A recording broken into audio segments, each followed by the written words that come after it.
একজন বোনের অভিযোগ ছিল, কেন আমার কোনো দোয়া কবুল হয় না। প্রচণ্ড অস্থিরতায় ভুগতেন সবসময়। কোনো সাইকোলজিস্ট দেখিয়েও তার কোনো উপকার হতো না। পরে দেখা গেল যে তার মধ্যে আল্লাহকে দোষারোপ করার প্রবণতা প্রকট।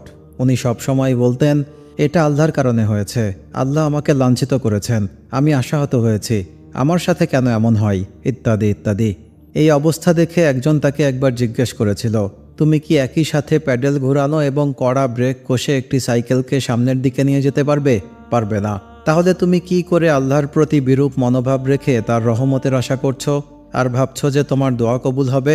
আল্লাহ সুবহানাহু ওয়া তাআলা কি হাদিসে কুদসিতে বলেননি, আমি তার নিকট তেমন যেমনটি আমার বান্দা আমার সম্পর্কে ধারণা করে?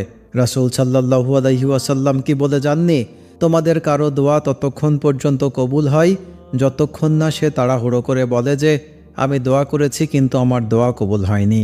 তোমার বর্তমান পরিণতির জন্য আল্লাহকে দোষারোপ করা বন্ধ করো, আর মনে করো না যে তিনি একজন নিষ্ঠুর সত্তা যিনি কিনা তোমাকে প্রতিনিয়ত নাজেহাল করছেন, তোমাকে উপেক্ষা করছেন, তোমার প্রতি অবিচার করছেন।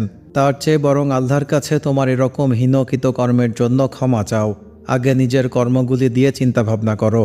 আর একটা জিনিসের প্রতি তোমার খেয়াল রাখা দরকার, আমাদের মেনে নিতে হবে আর বিশ্বাস রাখতে হবে যে আমার জন্য মহান আল্লাহ তাআলা সঠিক সময় নির্ধারণ করে রেখেছেন। তার হুকুম সেই কাঙ্ক্ষিত সময়ের আগেও আসবে না কিংবা তার পরেও আসবে না। মহান আল্লাহ অনেক কিছু দিয়েও যেমন বান্দার হাকিকত পরীক্ষা করেন, আবার না দিয়েও পরীক্ষা করেন। মহান আল্লাহ তার বান্দাকে এমনভাবে সাহায্য করেন যে বান্দা তা কল্পনাতেও ভাবেনি। অনেক লম্বা ঘটনা, এর মধ্যে অনেক দিন পার হয়ে গেছে। সেই বোনটি মেসেজ পাঠিয়েছে যে সে একটি চাকরি পেয়েছে। এই চাকরিটার জন্যই সে মরিয়া হয়ে উঠেছিল। মহান আল্লাহর প্রতি তাওয়াক্কুল আর অগাধ আস্থা আনার কারণে এটা সম্ভব হয়েছে। আলহামদুলিল্লাহ।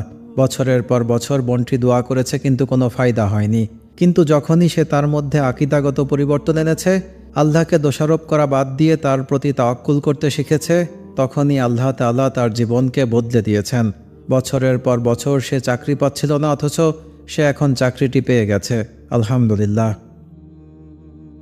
শুধু একবার ভাবুন ভাই বোনেরা, যদি দেখেন আল্লাহ আপনার দোয়া কবুল করছেন না, তাতে ভেঙে পড়বেন না। আপনার দোয়া অবশ্যই কবুল হবে, হয় এই দুনিয়াতে নয়তো আখিরাতে। কিন্তু যদি আপনি বিরক্তি প্রকাশ করেন বা মনে এই ধারণা রাখেন যে কখন আমার দোয়া কবুল হবে, তাহলে নিজেকে প্রবোধ দিন এই বলে যে আমার দোয়ার ফল আমাকে দিয়ে দেওয়া হবে।